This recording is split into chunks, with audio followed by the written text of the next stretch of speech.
Derecho, amiga, por favor. No, no va a estar derecho, va a estar chiquito.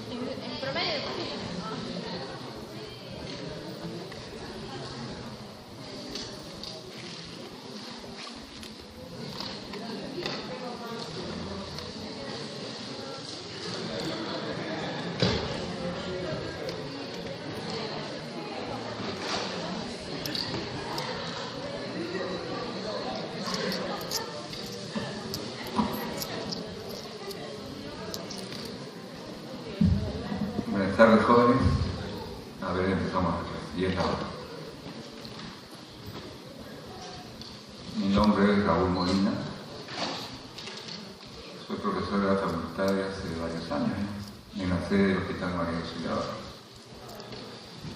Esta clase le correspondía realmente a una doctora, pero tenía problemas personales y con todo gusto vamos a hacer la exposición de este tema tan importante. No lo haremos de repente tan bien como la doctora, pero haremos algo. Le colocamos el subtítulo de diagnóstico por laboratorio porque ese es el tema de este curso, la razón de hacer este curso de diagnóstico de laboratorio en este caso. Pero en general ustedes también están llevando todo lo que es los instrumentos que tienen como ayuda diagnóstica para confirmar sus diagnósticos presuntivos. Como hacemos en los seminarios y les presentamos casos clínicos, igual tengo entendido que es en las evaluaciones, deben ustedes entender de que el principal diagnóstico que deben hacer ustedes es el diagnóstico clínico. De ahí que la historia clínica en todas sus facetas, la anamnesis, los antecedentes, el examen clínico, es lo mandatorio. Como les digo a los alumnos que van a nuestra sede, imagínense como que no tienen laboratorio. Y se puede dar el caso, cuando les toque ir al Serum, en mi época, bueno, no había Serum, y los envíen pues a zonas donde realmente no hay ningún tipo de apoyo diagnóstico, pues ahí lo que manda es toda la experiencia que han podido adquirir en lo que se refiere a la semiología, etc. Y a la propia experiencia que han podido adquirir durante su formación. Evidentemente, no por eso vamos a dejar de comentar el papel que juega, en este caso en laboratorio, el diagnóstico de esta enfermedad que es tan importante realmente. Se creyó en algún momento de que ya estaba en control, y les puedo contar una anécdota.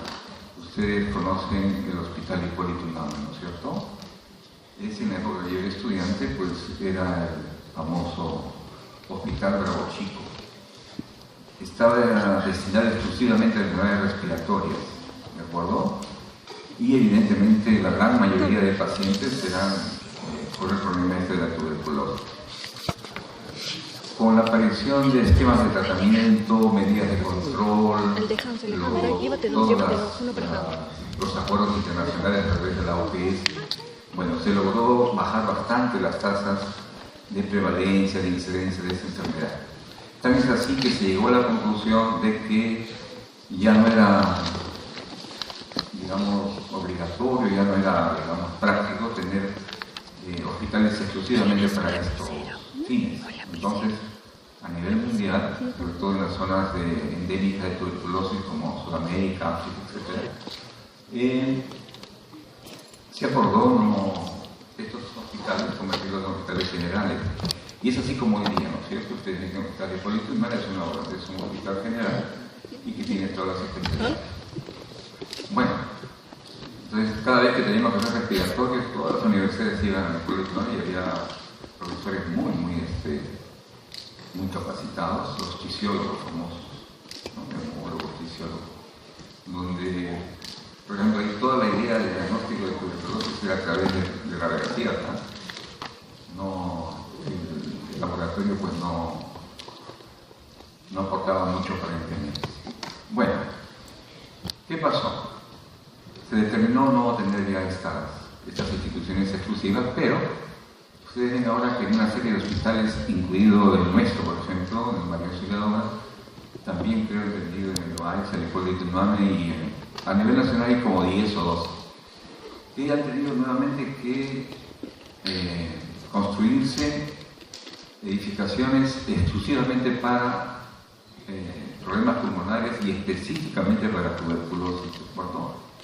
Porque por razones que vamos a comentar ahora, esta epidemia, pandemia que afecta a todo el mundo, pues ha empezado a tener serios problemas de la drogodresistencia, que vamos a mencionar algunos conceptos, y ahora ven ustedes, bueno, donde están prácticamente suscritos todos los pacientes de TB, los que requieren consulta ambulatoria, porque los que están en la sede nuestra saben cómo es la mecánica de eso, están teniendo pacientes hospitalizados, y sobre todo está la parte de laboratorio, pero el laboratorio sofisticado, la parte de diagnóstico molecular, ¿de acuerdo? Bueno, sin más preámbulo, empecemos pues. Introducción. Los conceptos, vamos a empezar con los conceptos básicos que deben tenerlos en cuenta, y después ya tocaremos lo que nos implica en el diagnóstico del laboratorio. Es una enfermedad cosmopolita. Evidentemente, la distribución mundial, como van a ver ustedes, la incidencia y prevalencia pues es mayor en las zonas donde hay menores salubridad, etc. Pero no por eso todos los países reportan casos de tuberculosis. El gran problema que les mencionaba es el incremento de la incidencia en los últimos años, sobre todo en países en desarrollo, ¿no? Y además de aumentar la incidencia, por algunos motivos que no están muy definidos, viene el gran asunto del problema, ¿no? El incremento de cepas resistentes a los tratamientos convencionales. Todos los países reciben a través de la OMS medicamentos estándar para el tratamiento estándar, pero con la aparición de estas cepas resistentes, pues la cosa se está poniendo bien difícil, y seguramente como ustedes ya estén graduados, pues se van a enfrentar a casos muy importantes. Como dato les puedo decir que más o menos se está calculando que en el Perú ya el 3% de los casos nuevos diagnosticados de TB corresponden de entrada a TB multiresistente.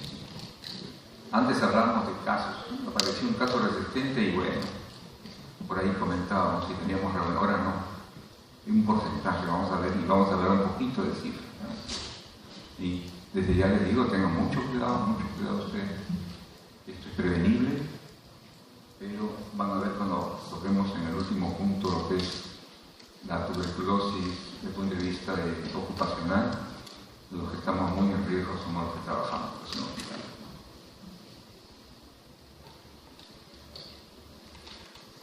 Vamos a ver datos en el Perú, muy pocos, hay mucha información, pero vamos a agarrar. A nivel del organismo central, que es el Ministerio de Salud, existe una oficina dependiente directamente de la alta dirección, el despacho, bueno, esas cosas, no tanto, pero se denomina Estrategia Sanitaria Nacional de Prevención y Control de Tuberculosis. Y eso es bueno, ¿por qué? Porque de ahí se centraliza toda la información y toda la normatividad para encarar este problema. Porque si no, Seguridad Social lo maneja de una manera, el Ministerio de Salud de otra manera, los entes particulares de una manera y los militarizados también, y eso trae una serie de problemas, sobre todo de crear cepas resistentes. Entonces, básicamente es un organismo normativo y ahí se dictan todo lo que es doctrinas y normas de diagnóstico para tuberculosis. La misión, como en toda entidad de este tipo, es disminuir la mortalidad por TBC y las repercusiones sociales que tiene toda enfermedad en general, ¿no? Básicamente, como se ocupa de lo que es la micobacteria, ustedes saben que muchísimas micobacterias que hay son dos las que tienen importancia en el caso de la salud humana, que son tuberculosis y lepra. Por si acaso lepra no crean que es algo ajeno. Estamos entre los países que tienen más también esta incidencia de lepra, solo que no lo vemos, ¿sí? Aquí en Lima hay un leprosorio, me acuerdo por opinionado, alguna vez lo visité, ya no me acuerdo, ya no hay. Pero si ustedes van a toda la zona del oriente de la selva, hay lepra, pero montones, ¿no? Lo bueno es que hay tratamiento, pero no crean así. Seguramente por falta de tiempo, como sucede con todas las currículas, pues no se toca ese tema. Pero deben saber ustedes diagnosticar. En el Perú, la tasa de incidencia, siempre todas las tasas se dan sobre 100.000 habitantes. Entonces estamos en, vamos a ver después en una gráfica, estamos en una tasa alta comparados aún dentro de Sudamérica.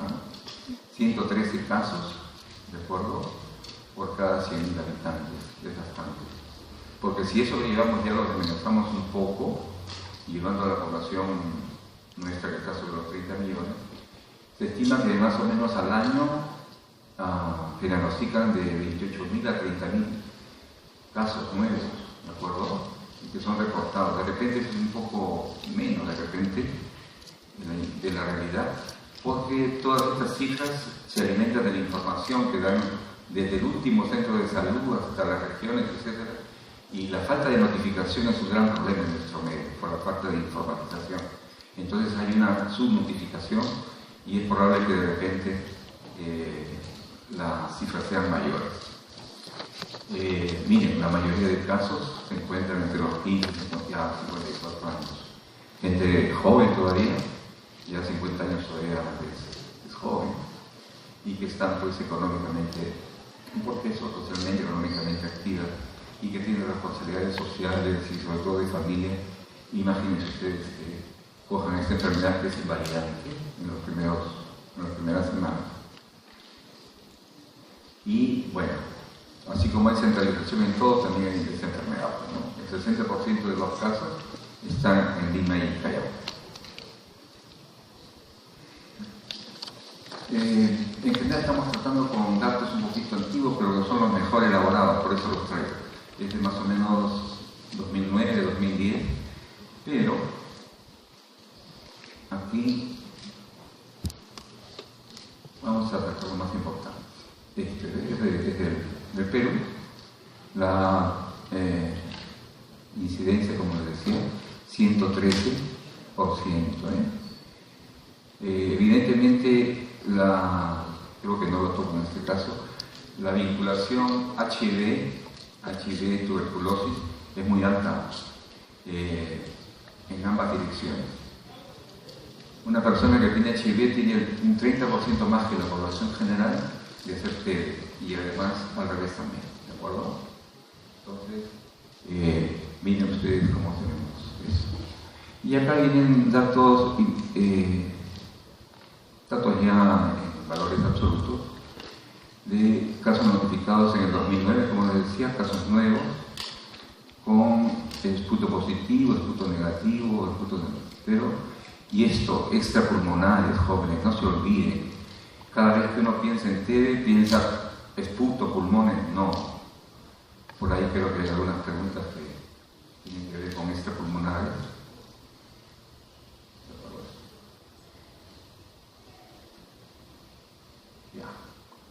Extrapulmonares, en el sentido de que si bien esta enfermedad se inicia en los pulmones, independientemente de la evolución, evidentemente si la evolución es tórpida, mala, se presentan estos casos, pero aún así, pacientitos que se negativizan en pulmones, después de un tiempo aparecen con TB renal, TB cutánea, TB ósea, etcétera, etcétera. Entonces acá ven ustedes cómo de la suma de todas estas causas de hallazgo de tuberculosis, tenemos un total, como estábamos hablando, de 28.000, 29.000, ¿no? ¿De acuerdo? Y después el gran problemita que tiene que hacer bastante con lo que vamos a ver luego, resistencia, los fallos de tratamiento, los abandonos de tratamiento. Ese es un gran problemita.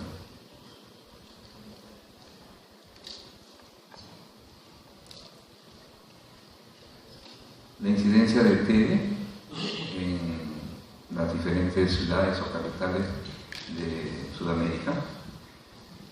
Ven ustedes que, bueno, en algo somos primeros, ¿no? Lima, 196, ¿de acuerdo?, por 100.000 habitantes. Este estudio nuestro es publicado por la estrategia, pero es hecho a través de la OMS. Entonces, comparado con las demás capitales, imagínense, ¿no? Quienes están mucho más bajos son Santiago de Chile y teniendo un promedio para América Latina de 24 años. Entonces, hay bastante tuberculosis con nuestro país. Un poco en el mundo, evidentemente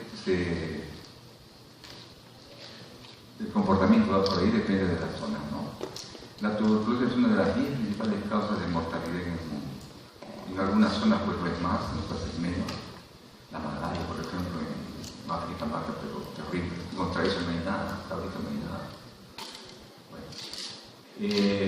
En el 2016 se estima que hay 11 millones de personas enfermaron de tuberculosis y de ellas casi 2 millones murieron. 2 millones de personas mueren, ¿no? Por causas que, bueno, vamos a comentar. Y miren, lo que no son, en el 2016 se estima que 1 millón de niños se enfermaron de tuberculosis y 1/4 de millón murieron, ¿no? Y evidentemente, ¿dónde es que se concentra más esta mortalidad? Porque hay más resistente, o los sistemas de salud no son tan eficaces, pues debo mencionarlo, ¿no? En la India, Indonesia, Filipinas, bueno, esas son las más castigadas, vamos a ver en los mapas. Pero regresando a nuestra realidad que es América Latina, pues nosotros estamos en primer lugar en todos los tipos de tuberculosis, ¿no?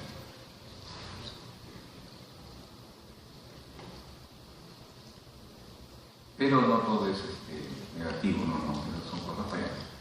A raíz de todas esas estrategias a nivel mundial que se han tomado, pues se calcula que en estos 15, 16 años, 50 y tantos millones de vidas se han salvado gracias a los servicios de diagnóstico y tratamiento. En el año 2015 hubo esas reuniones, esos foros mundiales que ya ustedes empezarán a asistir. Siempre se llegan a metas muy entusiastas, ¿no? Ahí se dijo que para 2030, que no falta nada ya, pues debería terminarse con la que para 2030 vamos a tener un problema ahí de las cepas multiresistentes, ¿de acuerdo? Entonces, así es pues.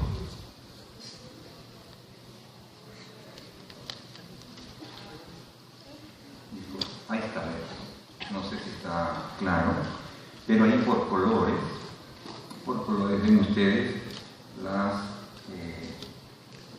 más o menos las incidencias que hay de los diferentes continentes. Los que están más en oscurito ahí, esos son los que menos tienen.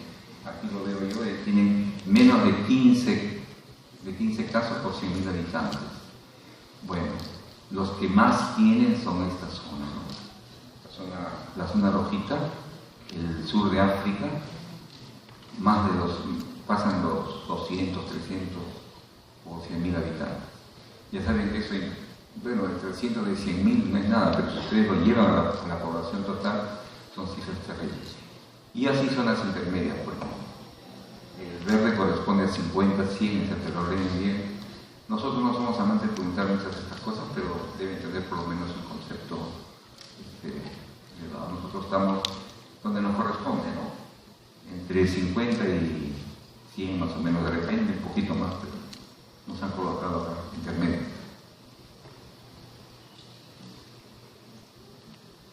Bueno, un tema que debemos tocar y debemos tener conceptos claros. Se habla mucho de resistencia, multiresistencia. Vamos a ver. Nosotros lo tocamos como tuberculosis globo resistente, ¿no? Entonces, ustedes saben que generalmente uno utiliza monoterapia para las infecciones infecciosas, pero este germen, por las características que tiene, micobacterias, algo relacionado con los hongos de desarrollo lento, etc. La fisiopatología, su patogenia es distinta. Existe, eso ya lo van a ver cuando hablan de terapéutica, existen, digamos, drogas de primera línea, ese es el esquema que se utiliza, ¿no? Que son isoniazida, piracinamida y etambutol. Bueno, entonces, cuando decimos que una cepa es MDR o multidrogo resistente, esto lleva un poquito a esa confusión, ¿ya? MDR se dice cuando ustedes hacen una prueba de sensibilidad, que vamos a hablar posteriormente, se demuestra, el laboratorio le responde. Esta cepa, ¿no?, que hemos aislado de tal proveniente del esputo de tal paciente o de otra muestra diferente al esputo, llamada extrapulmonar, por si acaso ese concepto también tenganlo bien claro.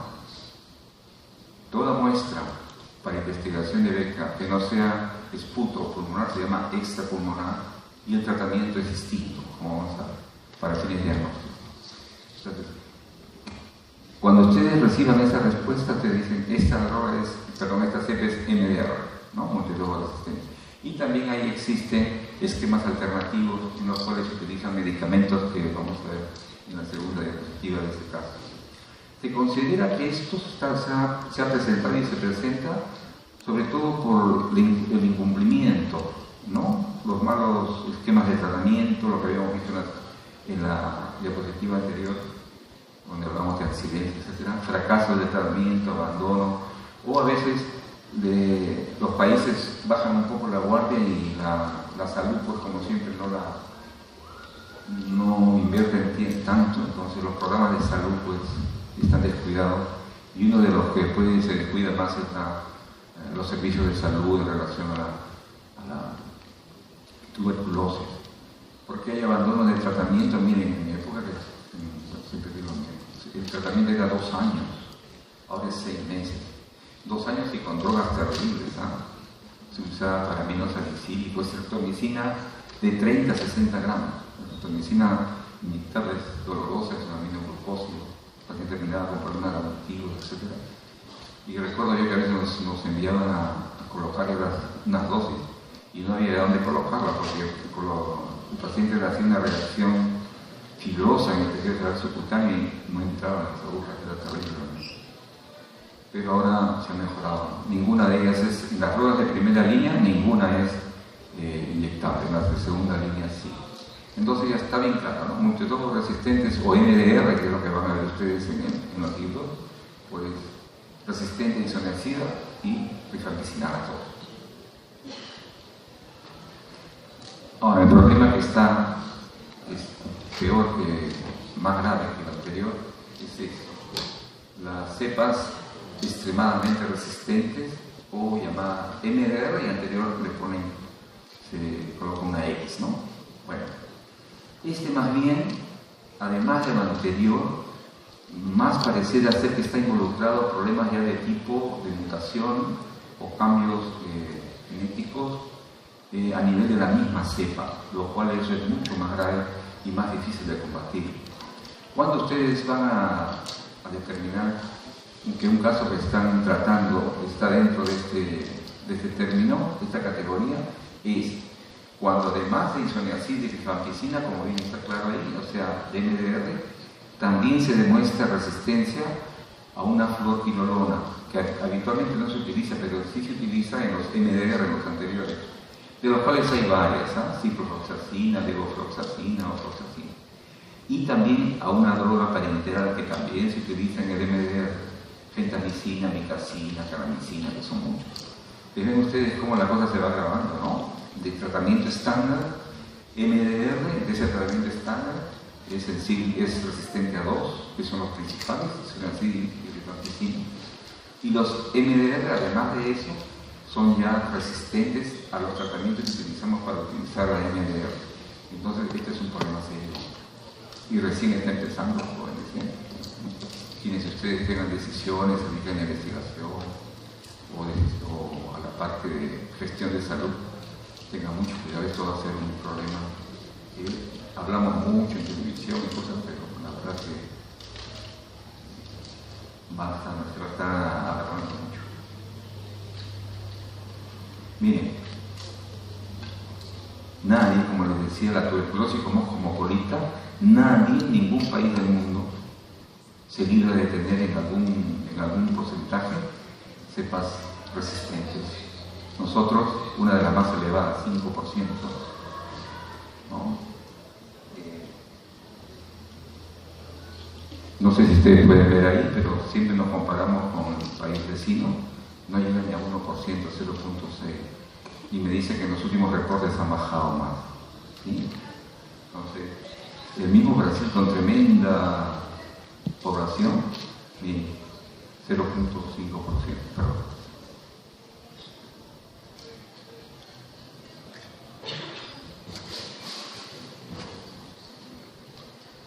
Entonces, jóvenes, esto es para recalcarlo. Y países que se supone con un alta sistema de salud adecuado, miren, tanto Canadá como Estados Unidos tienen, ¿no? 1.2, 1.2. O sea que hay incógnitas todavía por qué se produce eso. Entonces estamos frente a un reto de salud pública, ¿no?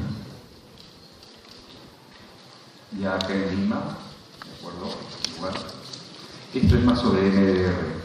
Vean ustedes cómo los casos, aquí sí, en MDR todavía, en XMDR, en extremadamente resistentes, todavía estamos hablando de casos, no podemos hablar de porcentajes, sería terrible. Pero aseguro que acá en poco tiempo vamos a estar hablando de porcentaje de extremadamente resistentes.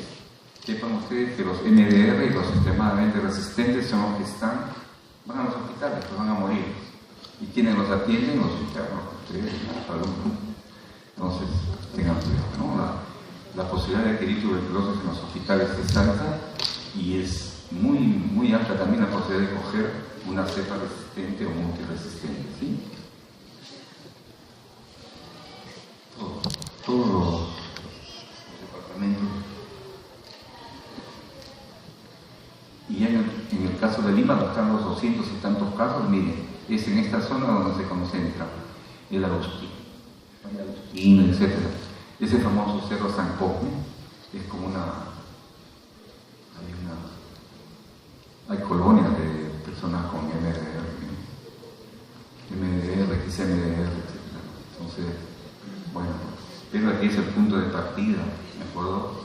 Ustedes saben que el gran problema de la difusión de esta enfermedad es porque se transmite de persona a persona y se transmite a través de la parte clínica o en eso, a través del esputo, a través de la tos, etc.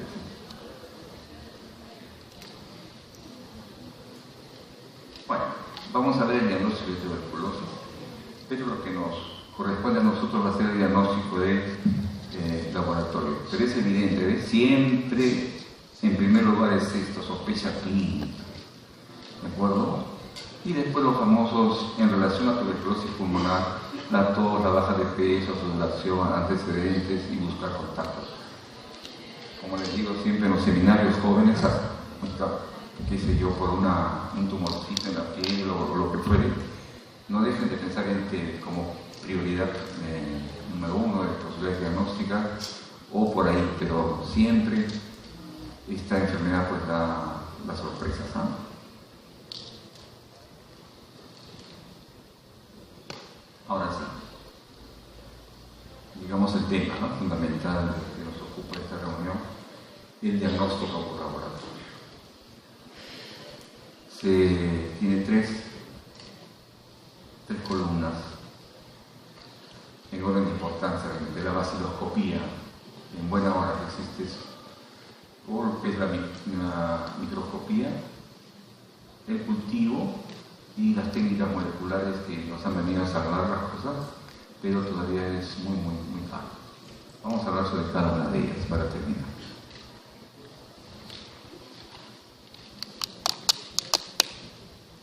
Bueno, en lo que se refiere a vaciloscopía, ustedes ven que no es muy acertada esta,